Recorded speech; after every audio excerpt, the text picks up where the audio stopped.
Nous allons voir comment organiser votre espace de travail dans le logiciel SketchUp afin de gagner en rapidité et en confort.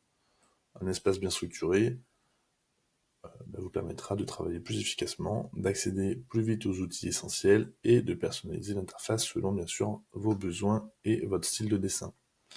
Donc dès l'ouverture de SketchUp, prenez le temps de personnaliser votre interface. Pour ce faire, vous pouvez activer les barres d'outils nécessaires via l'onglet Affichage.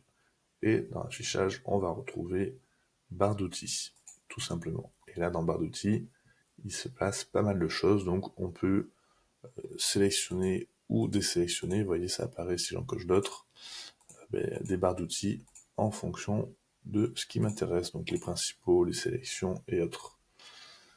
Donc regroupez bien tous les outils de modification, déplacer, tourner, échelle d'un côté, et les outils de dessin, ligne, rectangle et cercle éventuellement de l'autre. Vous n'êtes pas obligé de tous les activer, parce que sinon, vous le voyez, ça en fait quand même beaucoup.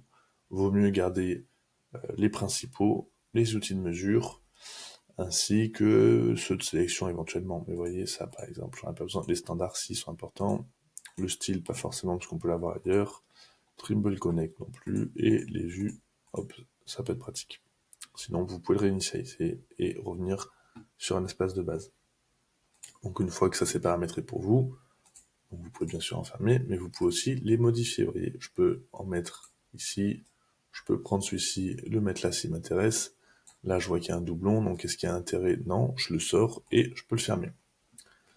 Voilà un petit peu pour ce qui est de la barre d'outils, je vous laisse regarder de votre côté, mais ça sert à rien d'avoir 10 fois les mêmes outils.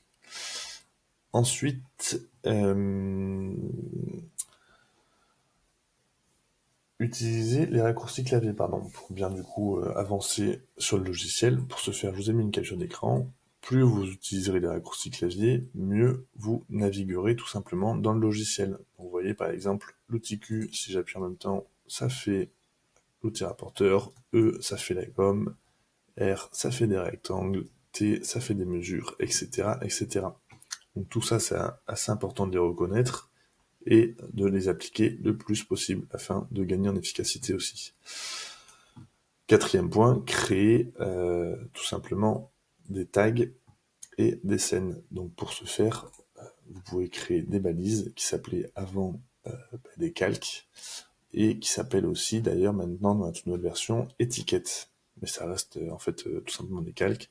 Plus vous en créerez, mieux sera organisé votre fichier. Donc par exemple, vous pouvez choisir un élément, le mettre dans le layer 0, et hop, il se masque en fonction de s'il est activé ou pas. Après, on peut venir le modifier, bien sûr, et le changer de place si celui-ci ne nous convient pas à cet endroit-là, vous voyez.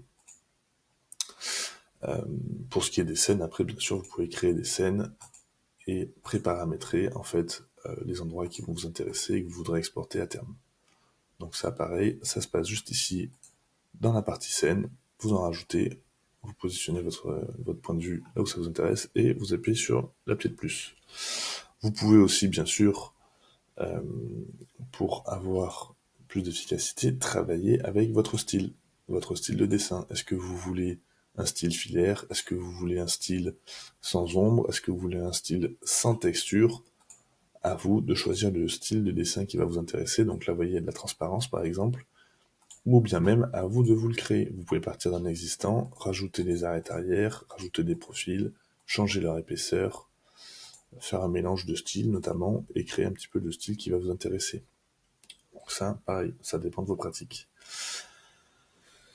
Donc après, si vous voulez des bonnes pratiques supplémentaires, travaillez toujours avec les unités correctement réglées, bien sûr. Vous allez dans Fenêtre, Info sur le modèle, Unités, et là vous réglez vos unités. Vous pouvez utiliser des composants pour éviter de répéter des modélisations inutiles, donc c'est des groupes qui sont liés entre eux, qui se permettent de modifier.